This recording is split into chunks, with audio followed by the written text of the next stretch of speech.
नमस्ते जी, नमस्ते। बताइए कि आप लोग कैसे हैं। मैं आशा करता हूँ कि आप लोग अच्छे होंगे और अच्छे से अपने स्टडी में लगे होंगे। आज हम लोग क्या करवाने हैं कि आज हम लोग भूगोल क्लास 10 भूगोल यानी कि जियोग्राफी का जो चैप्टर यानी कि संसाधन का इकाई नंबर को यानी कि जो को है प्राकृतिक संसाधन उनको पढ़ने की और समझने की प्रयास करेंगे। इससे पहले यदि आपको वीडियो अच्छा लगेगा तो चैनल को सब्सक्राइब कर लेना और लाइक भी कर लेना और अपने एक मित्र के पास शेयर भी कर लेना। आइए वीडियो को शुरू करते हैं। देखिए हम लोग सबसे पहले प्राकृतिक संसाधन, हमारा पहला टॉपिक चैप्टर का ही नाम है प्राकृतिक संसाधन। देखिए तो प्राकृतिक संसाधन का मतलब क्या होता है, क्या कि प्राकृतिक संसाधन तो होता है, फिर प्राकृतिक संसाधन का मतलब क्या होता है उनको हमको बताना होगा कि ठीक है। देखिए तो प्राकृतिक का मतलब कि ईश्वर अल्लाह भगवान को दिए हुए जो संसाधन है उन्हीं को क्या बोलते हैं, प्राकृतिक संसाधन बोलते हैं। क्या बोलते हैं, भगवान की दी हुई जो संसाधन है उन्हें क्या बोलते हैं, प्राकृतिक संसाधन। जैसे मिट्टी हो गया, पानी हो गया, मिट्टी हो गया, पानी हो गया, ठीक है, भूमि हो गया, आसमान हो गया, वायु हो गया। ये सब किनके द्वारा दिया गया है, प्रकृति के द्वारा, भगवान के द्वारा दिए गए। इसे क्या बोलेंगे, इसे प्राकृतिक संसाधन बोलेंगे। तो प्राकृतिक संसाधन में आज हम लोग मुख्य रूप से भूमि के बारे में जानेंगे, मिट्टी के बारे में इस अध्याय में जानने का प्रयास करेंगे। तो आइए आज हम लोग प्राकृतिक संसाधन में मुख्य रूप से भूमि संसाधन के बारे में जानेंगे। तो हमारा जो पहला टॉपिक होगा भूमि संसाधन। क्या होगा, भूमि संसाधन। यदि आपको किसी टॉपिक पर वीडियो बनाना हो तो कमेंट बॉक्स में जरूर बताएं, ठीक है। कहा गया है भूमि संसाधन की। भूमि संसाधन क्या होता है कि भूमि एक प्राकृतिक संसाधन है। भूमि हमारा क्या है, यानी कि जो भूमि जैसे धरती है, धरती हमारा क्या है, प्राकृतिक संसाधन है, क्योंकि यह प्रकृति के द्वारा हमें दिया गया है, इसलिए भूमि हमारा क्या है, तो प्राकृतिक संसाधन है। ठीक, भूमि हमारा क्या है, तो भूमि एक प्राकृतिक संसाधन है। दूसरा में है कि कृषि, वानिकी, पशुचारण, मत्स्यन, खनन, वन्यजीव, परिवहन, संचार। ठीक है, संचार मतलब क्या होता है, जो रेडियो होता है, पेपर होता है, अखबार जो होता है, रेडियो होता है, न्यूज चैनल हो गए, सभी क्या है, ये सभी संचार के माध्यम है। ठीक है, संचार जैसे आर्थिक क्रियाएं भूमि पर संपन्न होती हैं, इसीलिए भूमि मौलिक संसाधन। देखिए होता क्या है कि भूमि पर यानी कि धरती पर क्या करता है कि मछली भी पाला जाता है, हम लोग कृषि भी करते हैं, उसके बाद पशु को भी चराते हैं, मछली का भी पालन करते हैं, परिवहन भी भूमि पर होता है, संचार की व्यवस्था भी भूमि पर है। इन्हीं सभी आर्थिक क्रियाओं की वजह से जो हमारा भूमि है न, वह एक मौलिक संसाधन बन चुकी है। किस संसाधन बन चुकी है, एक मौलिक संसाधन बनी हुई है। क्या बनी है, मौलिक संसाधन बनी हुई है। यहाँ तो हो गया। अच्छा, आप लोग को दिमाग में आता था कि आप लोग कोई देखते होंगे कि भाई यदि कोई घूमने के लिए गई तो वहाँ पर बहुत बड़ा बड़ा पहाड़ था, पर्वत था। कोई भी घूमे होंगे तो भाई यहाँ पे बहुत बड़ा बड़ा मैदान है, यानी कि खुला क्षेत्र है, हरियाली है। कोई भी देखोगे जिया, यहाँ तो केवल मिट्टी ही बालू है, कोई भी केवल पथरीला ही इलाका है, केवल यहाँ पे केवल चट्टान ही चट्टान है। ठीक है, ऐसे क्षेत्र हैं हमारे प्राकृतिक में उपलब्ध। तो हम लोग प्रकृति यानी कि जो भूमि है न, उनको 3 भागों बांटे हैं। कितने भागों बांटे हैं, 3 भागों बांटे हैं। एक पर्वतीय क्षेत्र, पठारीय क्षेत्र तथा मैदानीय क्षेत्र को भाग में बांटे हैं। देखिए जो हमारा भूमि विस्तार, जो हमारा मैदानी क्षेत्र है न, 43% है। मैदानी क्षेत्र क्या है, मैदानी क्षेत्र जो हमारा है 43% है। ठीक है, पर्वतीय क्षेत्र जो हमारा है 30% है, और जो पठारी हमारा क्षेत्र है वो है 27%। देखिए आप मैदान के मतलब मैदान क्षेत्र मतलब समझते होंगे, जो खुला बड़ा क्षेत्र होता है मैदानी क्षेत्र होता है। जो पर्वतीय क्षेत्र मतलब कहने का मतलब है कि जो पहाड़ी इलाका हो गया, पर्वत हो गया, जो बड़ा बड़ा पहाड़ हो गया, जिंदा पहाड़ जो होता है, ठीक है, वो क्या होगा, हमारा पर्वत कहलाता है, वो हमारा पर्वतीय क्षेत्र हो गया। लेकिन जब पठारी क्षेत्र कहने का मतलब है, आप लोग इस प्रकार का आकृति देखेंगे कहीं कहीं।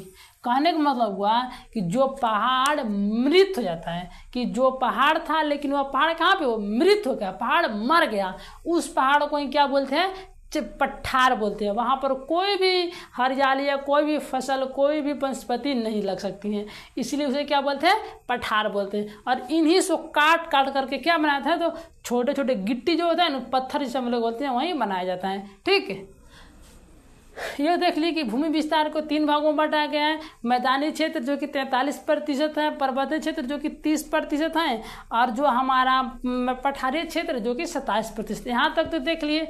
अब हम लोग देखेंगे मृदा, यानी कि जो हमारा भूमि है, जो धरती है, जो भूमि है, ये किनसे बनी है? मिट्टी से बनी है। किनसे बनी है? मिट्टी से बनी है, यानी कि मृदा। मृदा का दूसरा नाम क्या है? तो मृदा का दूसरा नाम होता है मिट्टी। क्या होता है? मिट्टी होता है। मृदा का दूसरा नाम ही क्या होता है? तो मिट्टी होता है। मिट्टी के नाम दूसरा, मिट्टी का दूसरा नाम मृदा, या मृदा का दूसरा नाम मिट्टी होता है। ठीक है, तो आखिरकार की जो भूमि हमारा है, प्रकृति के द्वारा जो हमारा भूमि है, भूमि किनसे बना हुआ है? तो आप लोग कहेंगे कि जो हमारा भूमि है किससे बना है? तो मिट्टी के द्वारा। जितनी भूमि है मिट्टी के द्वारा बना हुआ। तो भाई फिर मिट्टी का मतलब क्या होता है? पता है ना? फिर मिट्टी का मतलब क्या होता है उनको देख लेते हैं। ये देखते हैं कि प्रयास करते हैं कि मिट्टी क्या होता है। लिखा गया है कि असंगठित पदार्थों से निर्मित पृथ्वी की सबसे ऊपरी पतली परत मृदा कहलाते हैं। आइए इनको समझने की प्रयास करते हैं। असंगठित पदार्थ, देखिए असंगठित पदार्थ, असंगठित करने का मतलब है कि असमान मात्रा में। क्या होता है? असमान मात्रा मतलब बहुत अधिक मात्रा में हो और एक दूसरे से जुड़े ना हो। क्या हो? एक दूसरे से जुड़े ना हो, एक दूसरे से सटे हुए ना हो। ठीक है, उसे बोलते हैं असंगठित। ठीक है, असंगठित पदार्थों से निर्मित मतलब एक दूसरे से जुड़े ना हो, उन पदार्थों से निर्मित पृथ्वी की सबसे ऊपरी पतली परत। आप लोग देखे होंगे हमारे क्या हो गया? भूमि हो गया। ठीक है, भूमि हो गया। और भूमि के ऊपर आप देखेंगे खुदरी खुदरी खुदरी खुदरी क्या होता है? खुदरी खुदरी मिट्टी होते हैं, छोटे छोटे मिट्टी के कण होते हैं। ठीक है, आप लोग नहीं तो देख भी लीजिएगा उठा करके, इसमें क्या प्रॉब्लम है? मिट्टी के जो कण होते हैं, सबसे जो ऊपरी परत होता है, सबसे जो ऊपरी परत, उसे मृदा बोलते हैं। क्या बोलते हैं? उसे मृदा बोलते हैं। क्या बोलते हैं? असंगठित पदार्थों से निर्मित पृथ्वी की सबसे ऊपरी परत। तो ये मान लीजिए हमारा क्या होगा? पृथ्वी का एक भाग गया, और इनके ऊपर जो सबसे छोटे छोटे जो कण दिखाई देते हैं, जो छोटे छोटे कण दिखाई देते हैं, यही ना हमारे पतली परत हुआ।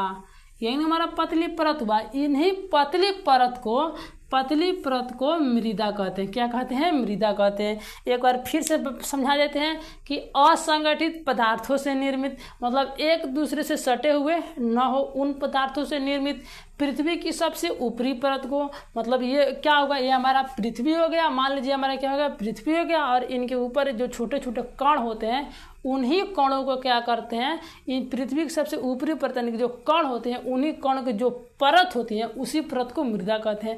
या आप लोग सीधा समझिए कि पृथ्वी के सबसे ऊपरी परत को मृदा कहते हैं। क्या कहते हैं? पृथ्वी की सबसे ऊपरी परत को मृदा कहते हैं। ठीक, आगे हमारा है कि मृदा परितंत्र का एक महत्वपूर्ण घटक है। मृदा का है तो मृदा हमारा परितंत्र का एक महत्वपूर्ण घटक है। मृदा का है तो मृदा हमारा परितंत्र का एक महत्वपूर्ण घटक है। ठीक, आगे क्या है कि मिट्टी या मृदा सर्वाधिक महत्वपूर्ण नवीकरणीय प्राकृतिक संसाधन। देखिए, नवीकरणीय कहने का मतलब हुआ कि जो कभी समाप्त ना हो। क्या हो? नवीकरणीय कहने का मतलब क्या हुआ? जो कभी समाप्त ही ना हो, उसे बोलते हैं नवीकरणीय। क्या करते हैं? जो कभी समाप्त ना हो। आप बताइए कि जो मिट्टी है, जो धरती पर जो मिट्टी है, क्या यह कभी समाप्त होने वाला है? तो मिट्टी को कभी भी समाप्त नहीं किया जा सकता है। इसीलिए जो मिट्टी है सबसे महत्वपूर्ण है। मिट्टी हमारे लिए जीवन में महत्वपूर्ण है कि नहीं? तो बोलेगा बाप रे, मिट्टी तो हमारे लिए बहुत महत्वपूर्ण है। यदि मिट्टी न रहे तो हम भी नहीं रह सकते हैं। मिट्टी न रहे तो हमारी फसल नहीं हो सकती है। मिट्टी न रहे तो कोई पेड़ पौधा नहीं लगाया जा सकता है। मिट्टी न रहे तो हमको अनेक कार्य नहीं हो सकते। इसीलिए जो मिट्टी हमारा है, मिट्टी अत्यंत महत्वपूर्ण संसाधन है। कौन सा संसाधन? प्राकृतिक संसाधन है। आगे है कि मिट्टी का निर्माण क्या है? मिट्टी का निर्माण। देखिए, मिट्टी का निर्माण आखिरकार मिट्टी का जो निर्माण होता है, एक मिनट, मिट्टी का निर्माण परिवर्तन। ठीक है, मिट्टी का निर्माण। तो मिट्टी का निर्माण कैसे होता है? लिखा गया है कि चट्टानों के टूटने फूटने, भौतिक, रासायनिक, जैविक परिवर्तन से मृदा का निर्माण होता है। पहले होता क्या है? चट्टान, जो मान चलिए चट्टान हो गया, मान चलिए क्या हमारा हो गया? चट्टान हो गया। ये चट्टान को पहले प्राकृतिक या अन्य रूपों से भी कई रूपों से क्या हुआ? ये चट्टान पहले क्या हुआ? पहले छोटे छोटे भागों में टूटा, अब वो चट्टान टूटने के बाद क्या हुआ, टूटने फूटने के बाद क्या हुआ, भौतिक क्रिया हुआ। क्या हुआ, भौतिक क्रिया हुआ, रासायनिक क्रिया हुआ, जैविक क्रिया हुआ। तो भौतिक क्रिया आप लोग जानते हैं, रासायनिक क्रिया आप लोग जानते हैं, जैविक क्रिया कहने का मतलब क्या हुआ, तो जीव जंतु छोटे छोटे सूक्ष्म जीव हो गया या कोई पशु पक्षी मर गया, उनके क्रियाओं को, उनके क्रिया या कोई पैर से खुदल दिया, उन क्रियाओं के द्वारा क्या होता है, परिवर्तन से जो क्या होता है, मृदा का निर्माण होता है। अब इसे आगे देखने की प्रयास करते हैं। आगे क्या है कि आगे देखेंगे मृदा निर्माण के कारक। आखिरकार हम लोग मृदा की पढ़े थे कि चट्टानों को टूटने या फूटने के कारण क्या होता है, मृदा का निर्माण होता है। ठीक, तो आखिरकार जब मृदा का निर्माण के कौन कौन से कारक है, मतलब ऐसे कौन कौन से कारक हैं जो को मिल करके मृदा यानी कि मिट्टी का निर्माण करते हैं, क्या करते हैं, मिट्टी का निर्माण करते हैं, उनको भी समझना जरूरी है ना। तो आइए उनको देखते। देखिए पहला जो हमारा ऊंचावच यानी कि धाराकृति यानी कि धरती, पहले धरती के ऊपर ही मृदा का निर्माण होगा। क्या होगा, धरती के ऊपर ही मृदा का निर्माण होगा, इसलिए पहला होगा धाराकृति। दूसरा हमारा है मूल शैल यानी कि चट्टान। तो हम लोग जानते हैं कि धरती के ऊपर चट्टान है और चट्टानों को टूटने फूटने से क्या होता है, मृदा का निर्माण होता है, यानी कि चट्टानों को टूटने फूटने से मृदा का निर्माण होता है। दूसरा हमारा हो गया जलवायु। देखिए जलवायु किस रूप से, अब बताइए कि बारिश न हो, क्या बारिश न हो, तो क्या बारिश न नहीं होगी तो क्या जो चट्टान है, मान चलिए हमारा क्या हो गया, ये हमारा क्या हो गया, चट्टान हो गया। ये चट्टान टूटेगा, यहाँ पर की जो मिट्टी है यहाँ टूटेगी, यहाँ पर की जो मिट्टी है टूटेगी, नहीं टूटेगी। अच्छा बारिश नहीं होगा तो ये मिट्टी नहीं टूटेगी और मिट्टी न टूटने के कारण एक जगह से दूसरे जगह नहीं जाएगी और ना ही मिट्टी का निर्माण होगा। क्या होगा, ना ही मिट्टी का निर्माण होगा और ना बारिश होगी, ना जो पहाड़ है जो चट्टान है ना टूटेगा। और बारिश होगी तो चट्टान भी टूटेगा और टूटे हुए भाग एक स्थान से दूसरे स्थान पर जाएंगे जिससे मिट्टी का निर्माण होगा। ठीक, यहाँ तक आप लोगों को समझ में आ गया होगा। आगे हमारा है वनस्पति। अब वनस्पति किस प्रकार सहायक होते हैं, देखिए जो मतलब कि पेड़ पौधे होते हैं वो क्या करते हैं, अपने क्या करते हैं, जो पेड़ पौधे होते हैं ना उनके जड़ों में, मान चले कि हमारा क्या होगा, ये हमारा ऐसे रुकिए आप एक पौधा बनाते हैं, यहाँ से लेकर के यहाँ से लेकर के यहाँ से लेकर के ऐसा ऐसा ये हो गया, यहाँ से लेकर के ऐसा ऐसा ऐसा ऐसे ऐसा ऐसा कुछ प्रकार का क्या होता है, पौधा होता है। क्या होता है, कुछ विशेष प्रकार का जो पौधा होता है। ठीक है, देखिए तो इन पौधा के जो जड़ होती हैं इनमें कुछ बैक्टीरिया होते हैं, कुछ जीवाणु होते हैं। क्या होते हैं, इन पौधों की जड़ में कुछ जीवाणु होते हैं जो क्या करते हैं, जो मृदा के यानी कि जो भूमि की ऊपरी परत हैं यानी कि जो टूटे फूटे जो चट्टान के जो टुकड़े हैं उनको एक स्थान से दूसरे स्थान तक इधर उधर करते रहते हैं। क्या करते हैं, एक स्थान से दूसरे स्थान इधर उधर मतलब कि करते रहते हैं। ये भी क्या करते हैं, मिट्टी निर्माण में सहायक होते हैं। दूसरा हमारा है जैव पदार्थ यानी कि जो सजीव लोग होते हैं, सजीव जैसे सूक्ष्म जीव हो गया, कोई सूक्ष्म जीव हो गया, सूक्ष्म जीव क्या करता है, इधर उधर मिट्टी को करने में सहायक होता है। अनेक कई रूपों में जो सूक्ष्म जीव होते हैं, जो सजीव होते हैं, वह भी क्या करते हैं, सहायता प्रदान करते हैं। खनिज लवण का मतलब जो भूमि है उसमें से कई ऐसे खनिज लवण है, जैसे मान ले जाए तो क्या बोलते हैं, अभ्रक भी हो सकता है, तो अभ्रक हो सकता है, या क्या होता है ग्रेनाइट हो सकता है, ग्रेफाइट हो सकता है, या अनेक ऐसे खनिज हैं, क्या खनिज लवण है जो कि क्या करते हैं, सहायता करते हैं। ठीक है, दूसरा है समय। अब देखिए किसी भी समय को, किसी भी चीज़ को, किसी भी वस्तु या किसी भी पदार्थ को बनने के लिए तो समय लगेगा। मान चलिए सेकेंडों में भी, चाहे वह सेकेंड में बने तो क्या, 1 सेकेंड तो समय लगा नू, तो धरती पे ऐसी कोई भी वस्तु नहीं है जिसको बनने में समय न लगे। हर पदार्थ को बनने में क्या होता है, समय लगता है। उसी प्रकार मृदा को निर्माण होने भी क्या होता है, तो समय लगता है। ठीक, ये हो गया। आगे हमें कि मृदा के प्रकार, हम लोग मृदा के बारे में जानकारी देख लिए। अब लोग देखेंगे कि मृदा के प्रकार, तो मृदा के हमारा 6 प्रकार हैं। मृदा को कितने भागों में बांटे हैं, तो मृदा को हम लोग 6 भागों में बांटे हैं। कौन कौन से हैं, पहला है जलोढ़ मृदा, दूसरा है काली मृदा या काली मृदा, दूसरा नाम रेगुर मृदा भी होता है, तीसरा हमारा है लाल एवं पीली मृदा, चौथा है लेटराइटी मृदा, पांचवा है मरुस्थलीय मृदा, छठा है पर्वतीय मृदा। मृदा को कितने भागों में बांटे हैं? 6 भागों में।